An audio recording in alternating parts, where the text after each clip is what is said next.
Publix haul. I went over there because I had to pick up my prescription.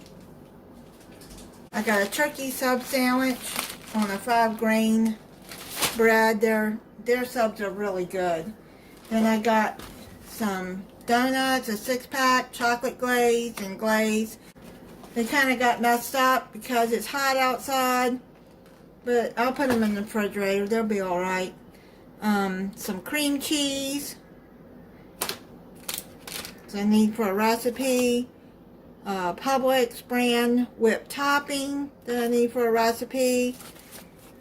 And lemon flavored pudding, instant pudding. I only have one box, and that recipe that I'm going to be using, that was my mom's recipe, called for 2 packages.